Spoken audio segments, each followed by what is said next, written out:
This is, as you know, the third Sunday of Advent, and each Sunday of Advent we've been focused upon a certain theme, and we focused upon the theme of hope, we focused upon the theme of love, and this morning we're going to focus upon the theme of peace today. And one scripture passage, it's in John chapter 14, verse 27. Jesus is preparing his disciples for that moment in time when he will no longer be with them physically. And so he's going to go away, and they will basically be doing ministry without his physical presence. But he says embedded within that context, he says in John 14, verse 27, and I'm using the Living Bible translation here. Jesus said, I am leaving with you a gift. Peace of mind and heart. And the peace I give is not fragile like the peace the world gives. So, do not be troubled or be afraid. You may know it better from the NIV, where it says, my peace I leave with you, my peace I give unto you, but not as the world gives, give I unto you. But Jesus says, I leave you a gift. I leave you a gift, which is peace. In the Old Testament, the word for peace is shalom. And that word in Hebrew literally means completeness. Completeness. Lacking nothing. Lacking nothing. But completeness. And then when the word is used in the Greek over in the New Testament, as it is used here in John 14:27, it literally means to be contented. To be contented. And you know, if you and I were to try to describe to someone the definition, the kind of working definition of inner peace, those would be probably a couple words that we might use. Well, it means total contentedness. Total contentedness.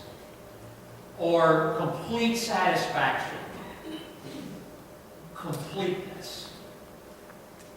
But where I want us to begin this morning in thinking about this theme of peace on this Advent Sunday is Jesus' statement, which he makes very clear, and that is that peace is a gift that he has already given. He doesn't say at some point in the future you'll have peace. He doesn't say when you get to heaven you'll have peace. He doesn't say, you know, you might get peace, but Jesus says, my peace I give unto you. I give to you this gift of peace, which says to me that what was true for his disciples is true for you and me today as believers, and that is the peace of Jesus Christ has already been given to us. It's already been gifted to us. We don't have to wait until heaven to have the gift of Jesus' peace. That then begs the question, why are so many of us as Christians or as believers not experiencing peace? If I were to ask you this morning, are you deeply, truly contented? A few of you might say yes. We're to be really honest. A lot of us in the sanctuary this morning would say, well, not really. So why is it that when Jesus has already given to us this gift of completeness, of contentedness, which is in him, that we're not experiencing it? You know, one of the struggles that we often have with this notion or this matter of peace is that sometimes when we define peace practically, we think peace means the absence of difficulty, the absence of conflict. But that is not the scriptural definition of peace. That is not the definition that Jesus uses for peace. Peace is not the absence of conflict or difficulty, but it is the presence of Jesus even in the midst of conflict and difficulty.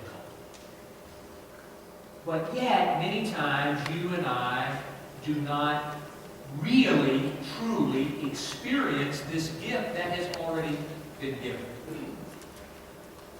Let me illustrate. A few years ago, I had mentioned in passing to my sons my kind of nostalgia for a train set that I had when I was a kid. And it was a typical boys' train set, had an oval track. And I had a little engine and had about maybe a half dozen cars that engine pulled. And I'd set it up, take it down, and then, I'd set it up again. And I had a few little buildings and whatnot. And anyway, I was sharing with my sons in just kind of casual conversation how I missed not having that train set. Because it was just something that was a part of my growing up and something I had as a boy. And I truly believe Charlie Harris pawned it at a yard sale. I want you to know that, brothers. Things like that happened in my house, so off it went. But anyway, at some point in time, the train set left. And so I was kind of, again, being a little nostalgic about, man, I really wish I had that train set. So 3 or 4 years ago, one Christmas, I opened up my presents from my sons. They had pooled their resources, and when you're in your early 20s, there's not a whole lot of resource there. So they had pooled it together, and according to John, Andrew was on a payment plan with him for his share. Glad to hear about that. But I opened up the present from my boys, and there was a train set. And so after we had the family brunch and whatnot, and later that afternoon, I went into the living room and got the train set out of the box and set it up, and it was the typical kind of train set, with the oval track and a little black locomotive, and then, about a half dozen cars behind it. And so I got all the track put together and the train on the track, and I plugged it in, and and started circling the track, lapping the oval shape. And I thought, well, this is going to be kind of cool, because I was envisioning every Christmas I could kind of set the train up under the tree, and it'd be really kind of neat and everything. So the train was doing its thing. The boys came in, and we kind of watched it. And we have a cat at my house. And on about the 4th or 5th lap around that track, the cat pounced. And so the train, went off the track, and a few cars went various places, and so on and so forth. So we shooed the cat away and, moved him to another room or whatever. His name is Cinnamon, if any of you all are looking for a cat. So anyway, so we put Cinnamon, put him into another room, and, got the train back together and let it start going again. And about on the 3rd or 4th lap, the cat managed to find his way back into the living room, pounced again, and so it became quickly evident that a house cat and a train set don't go hand in hand. So, to make a long story short, the train set is now with my son John, as it has been for the past 2 or 3 Christmases, at his home in Southport, North Carolina, with the understanding that when my cat dies, the train set comes back to me. But it was a wonderful gift that I had to put away, because in this particular case, the cat, something interfered with my enjoying that gift. I want to suggest to you this morning that we have a wonderful gift that has been given to us in the person of Jesus Christ, But we allow things in our lives, in our attitudes, in our thinking, to intrude upon our being able to enjoy that gift, and it will often get put away. And so this morning, I want us to think about, and this is by no means the complete or exhaustive list of peace killers. Because again, the gift has already been given. So if we're not enjoying it, if we're not experiencing it, it means that we've allowed some things to get in the way of our being available and able to enjoy what Jesus has already given us. So 3 peace killers this morning. First, unexpressed gratitude. There are a myriad of places in the New Testament where peace, the kind of peace that Jesus talked about here in John 14:27, where peace and gratitude are linked. They go hand in hand. You can't have one without the other. You can't enjoy one or experience one without the other. Paul writes in Colossians 3:15, "Let the peace of Christ rule in your hearts, since as members of one body you were called to peace, and whenever the word "and" appears in New Testament documents, it means what I'm about to say is directly linked to what I have just said. So let the peace of Christ rule in your hearts, and be thankful." And be thankful. Paul, writing in Philippians chapter 4, says, "With thanksgiving, present your request to God, and the peace of God, which transcends understanding, will guard your hearts and minds." With thanksgiving and the peace of. These two things go together. These two things go together. And so a peace killer is unexpressed gratitude.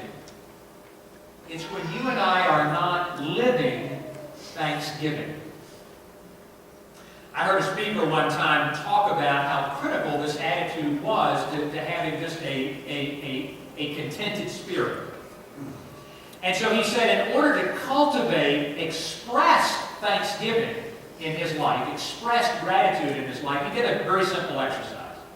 At the end of every day, he said he kept a little spiral notebook somewhere in his house, and at the end of every day in that spiral notebook, he'd write down 3 things for which he was grateful. And he said he made a really concerted effort to make sure it wasn't the same 3 things like every day. So, I'm grateful for the day, I'm grateful for my home, I'm grateful for my family. All of those things are things we should be grateful for, but he said he really wanted to stretch and make himself not repeat himself every day. So he said at the end of every day, he kept that little journal. Just 3 things about which he was grateful. And he said over time, and it wasn't a lot of time, over a week or 2 weeks, he said it was amazing how that began to really kind of seep into his spirit and begin to change his attitude about work, about family, about leisure, about just facing the day. And so he said he then went one better, and he said he decided that what he would do is, rather than ending the day writing down 3 things for which he was grateful, he'd begin the day writing down 3 things for which he was grateful. Because he said, wouldn't it be better to begin the day with that attitude than end the day with that attitude? But he said just that simple exercise of expressing gratitude, of expressing thanksgiving, allowed him to more deeply experience this contentedness, this completeness, this peace that is the gift of Christ. There was an author that was describing an experience, and since Melia just got back from an international flight, she could probably identify this, but she was describing an experience where she had taken a flight, large plane, and if you've ever taken a flight on a large plane where there are a lot of passengers, you know that when that plane lands and it taxis the runway, you know, you're supposed to remain seated and keep your seatbelt on. Nobody does that, right? As soon as it begins to slow and kind of begin to get close to the terminal, you know, you hear that little beep, beep, and everybody is up, everybody's getting into the overheads, getting their carry-on luggage all wrapped around them, and then everybody stands for 20 minutes, waiting to deplane. It happens on every flight. I've never been on one of those flights but what that doesn't happen. Nobody continues to sit leisurely and thumb skyball. Everybody is up with their carry-on, you know. And the longer the wait, when there's no movement of humanity off that plane, the angst and frustration level just begins to tangibly go up. So this lady was writing about having one of those experiences. And she said she didn't know what was going on, but she said we were standing, we were standing, we were standing, we were standing, and she said everybody was getting frustrated. People were looking at their phones, people were looking at their watches, some people had connections they needed to make. You know, they needed to get into the airport and race from one side of the terminal to the other. You know what I'm talking about. She said a couple rows behind her was a little girl, about 5 or 6 years old. And in kind of the mix of all this angst and frustration by the adult world, she said the little girl looks up at her father and says, "I spy something blue." She said, I'm assuming they apparently been playing this little game during the flight. So she said the dad's got 2 or 3 carry-ons and doesn't look like in a real mood to play this game, but, you know, he capitulates and starts guessing at, you know, things on the plane that are blue. And then she says, "I spy something green." So he, you know, guesses at a few things that are green. Then she changes it up. And she says, "I spy something nice." So he begins to, and then she said, "I spy something good." And this lady writes, she said, everybody within earshot of that little girl had an attitude adjustment. All this angst, all this frustration melted away as people began smiling, kind of looking around to see something blue, something green, something nice, something good. But you know, that's what happens when you and I express gratitude. It changes us. And so I want you to know this morning, a peace killer is unexpressed gratitude. Secondly, unrealistic expectations of yourself. Unrealistic expectations of yourself. We will not have peace in ourselves if we are not at peace with ourselves. And you know, you and I will often say things to ourselves, about ourselves, that are so negative.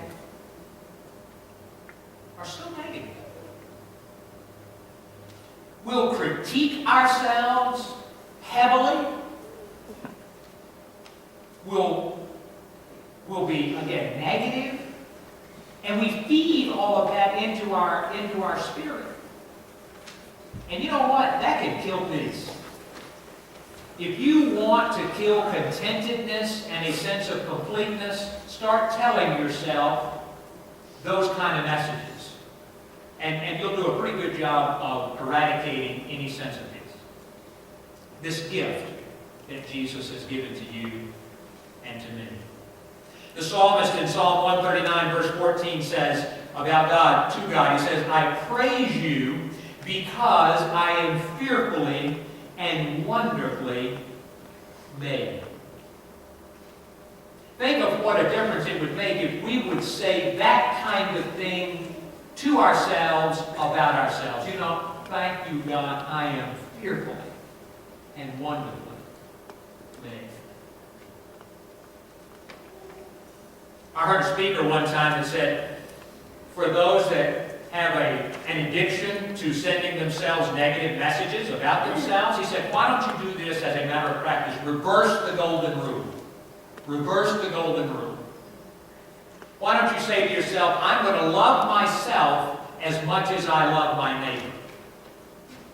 He said, even be more specific. I will not say to myself things I would never say to my neighbor. For example, you would never walk up, I hope you wouldn't. I hope you wouldn't. If you are going to do any of the things I'm about to give as an example, see me after the service. But I don't think any of you would ever walk up to a co-worker or a friend and say, gee, I thought you'd be further along in life at your age. You'd never say that to somebody. But you know what we'll say to ourselves? Well, your work output, that's pretty mediocre. You wouldn't say that to somebody. But we'll say it to ourselves. Gee, you wouldn't say to somebody, that wasn't smart. But you know what? We'll say that to ourselves, will we not? We will say things to ourselves in a self-deprecating, overly critical, impugningly negative way that we would never say to anybody else, rather than seeing ourselves through the lens of God. I am fearfully and wonderfully made. And so a real peace killer is unrealistic expectations, where we go around and lay these burdens on ourselves that are completely unrealistic, are completely unachievable, but we'll carry them around, and man, that's going to kill peace. That's going to pounce on any sense of peace that we might experience. Third, unhealthy motivation. Unhealthy motivation. You know, if you and I go through life asking ourselves the question, what can God do for me? Rather than, how can God work through me? We go through life, what can God do for me? What's in it for me? How's this going to make me look? What am I going to get out of this? I'm going to tell you, peace is not going to come your way. It's not going to come my way. If that's the motive for what we do, these unhealthy motivations. The Apostle Paul wrote in Philippians chapter 2, he says, do nothing out of selfish ambition or vain conceit. Because he realized that, you know what, if we do the right thing for the wrong reason, it's a peace killer. It's a peace killer. I want you to know this. God is far more concerned with the posture and the attitude and the motivation of our heart and spirit than with what we do. God is more concerned with why we do it than what we do. And let me give you the perfect example that proves that point. There were a group of people in Jesus' day that were doing all the right things for all the wrong reasons, and they were a miserable lot. They were called the Pharisees. They were called the Pharisees. They thought themselves super religious, and they did all the legal requirements. They did all the right things for all the wrong reasons, and Jesus called them vipers. Peace killers. They didn't have peace in themselves, and if you know anything about the New Testament witness about the Pharisees, they didn't want anybody else to have any peace either. Unhealthy motivation can kill peace. And so this morning, I'm going to go back to my cat. My cat is not allowing me to enjoy a gift I was given. What is it in your life that is preventing you from enjoying a gift you've been given and I've been given, which is peace. The peace that is in Jesus Christ, that allows us, because Jesus wants you and me to live abundantly, fully, completely. Let's pray together. Our Heavenly Father, we thank you that we have been gifted already with peace.